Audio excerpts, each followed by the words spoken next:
சரி, மேக்ஸிமம் அதோட ஹைட்டு இருந்தாலும் சரி எல்லாமே வந்து ஈவன் பண்ணி கொடுக்கும். அந்த மாதிரி பண்ணக்கூடியது மெயினாக எல்லா இதுக்கும் யூஸ் பண்ணக்கூடியது தான். இதுதான் சொன்னேன் ஜாஸ்மினட். அதாவது இது வந்து பார்த்திங்கன்னா ஒரு ஏக்கருக்கே ஒரு 100 கிராம் தான். ஓகேவா? இது வந்து பார்த்திங்கன்னா இது டோட்டலாக வந்து பார்த்திங்கன்னா இது நானோ டெக்னாலஜியில் தயார் பண்ண ஒரு விஷயம்.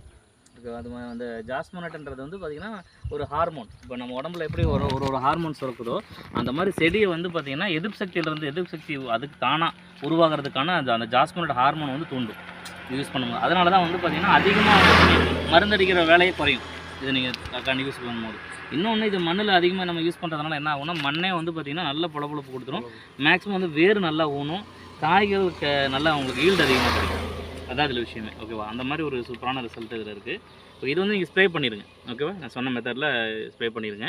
நம்ம அடிவரத்தோடு நம்ம இன்னும் போட்டோம்னா இன்னும் நமக்கு என்ன ஆகும், ரிசல்ட் இன்னும் நல்லா நிறைய ரிசல்ட் நல்லாயிருக்கும். அது வந்து மண்ணோட சேர்த்து அந்த போஸ்ரான்னு சொல்லி சொன்னேன் இல்லைங்களா, அது 2 பாக்கெட் இது ஒரு பாக்கெட் மிக்ஸ் பண்ணி நல்லா என்ன பண்ணுறேன். இப்போ நீங்கள் மேக்ஸிமம் வந்து கெமிக்கல் உரம் யூஸ் பண்ணுறவங்களுக்கு வந்து பார்த்தீங்கன்னா திடீர்னு அவங்க ஆர்கானிக் மாற முடியாது.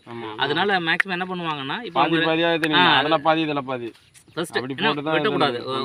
ஒரு 2 மூட்டை போடுறாங்கன்னா ஒரு மூட்டை அதுவும் ஒரு மூட்டைக்கு பதிலாக இதை என்ன பண்ணுறோம், ரெண்டையும் நல்லா மிக்ஸ் பண்ணிவிட்டு என்ன பண்ணணும், பிளான் பண்ணிடணும். அப்படி பண்ணும்போது வந்து பார்த்திங்கன்னா உங்களுக்கு மண்ணோட சத்தம் வந்து அதிகப்படுத்தி கொடுக்குங்க. ரிசல்ட் வந்து இப்போ சார் மூலியமாக அந்த பக்கம்லாம் ஒரே ஒரு விவசாயி தான் கொடுத்தோம். அங்கே ரிசல்ட் நல்லா ஃபுல்லாக வர ஆரம்பிச்சதுக்கப்புறம் அவங்க இப்போ நிறைய பேருக்கு என்ன பண்ணிட்டாங்க, கேட்க ஆரம்பிச்சதுக்கப்புறம் இப்போ ஃபுல்லாக ஸ்வெட் ஆகிட்டு இருக்கு. அதான் நான் கொடுக்கும்போது மட்டும்தான் வந்தேன் நான். அதுக்கப்புறம் நான் இப்போ வெளியில் ஃபுல்லாக எல்லா பக்கம் ரவுண்ட்ஸில் இருக்கேன். அதுக்கப்புறம் சாரை தான் பார்த்துட்டு அப்புறம் ரிசல்ட் நல்லா இருக்குன்னு அவங்களே கூப்பிட்டாங்கன்னு சொல்லி மறுபடியும் இப்போ நிறைய பேருக்கு கொடுத்துருக்காரு அந்த ஏரியாவில். நீங்கள் அதிகமாக வெண்டைக்காய் தான் அதிகமாக பிளான் பண்ணுறாங்க. வெண்டைக்காய், பாவக்காய். இப்போ இதுக்கப்புறம் நெல் போதும். இதுக்கப்புறம் நெல் தான். மழை பெஞ்சிச்சுன்னா நெல் நெல்லெல்லாம் செம்ம ரிசல்ட்டுங்க சார். எத்தனை ஏக்கர் சார் உங்களுக்கு வருது நெல்? இப்போ நெல்லுக்கு வந்து மேக்ஸிமம் அடி உரத்துலேருந்து அறுவடை வரைக்கும் எவ்வளோ செலவாகுது உங்களுக்கு? கெமிக்கல் உரம் போடுறீங்க இல்லையா, உரத்துக்கான செலவுன்றது எவ்வளோ வருங்க, எவ்வளோ யூஸ் பண்ணுவாங்க? இப்போ என்னுடைய மண்ணுக்கு பார்த்தா நான் 3-4 மூட்டில் அறுத்துருவேன்.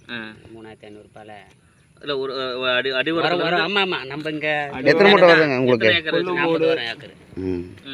அதான் கிலோமீட்டருக்கு ஏற்ற மாதிரி பார்த்து போன வருஷம் வரல. ஒரு வாட்டி வந்து ஒரு வாட்டி மேக்ஸிமம் எத்தனை ஏக்கர்? ஒரு ஏக்கரில் எவ்வளோ, எத்தனை மூட்டை? 35க்கு மேலே தான் வரணும். அது இல்லைன்னா இப்போலாம் யாரும் பயிரே வைக்க மாட்டாங்க. இன்னும் இப்போ 60க்கு 70 பார்க்குற மாதிரி போகுது. அதான் வருஷத்தோட போன வருஷம் ஈல்டு பாய்ச்சிடுது.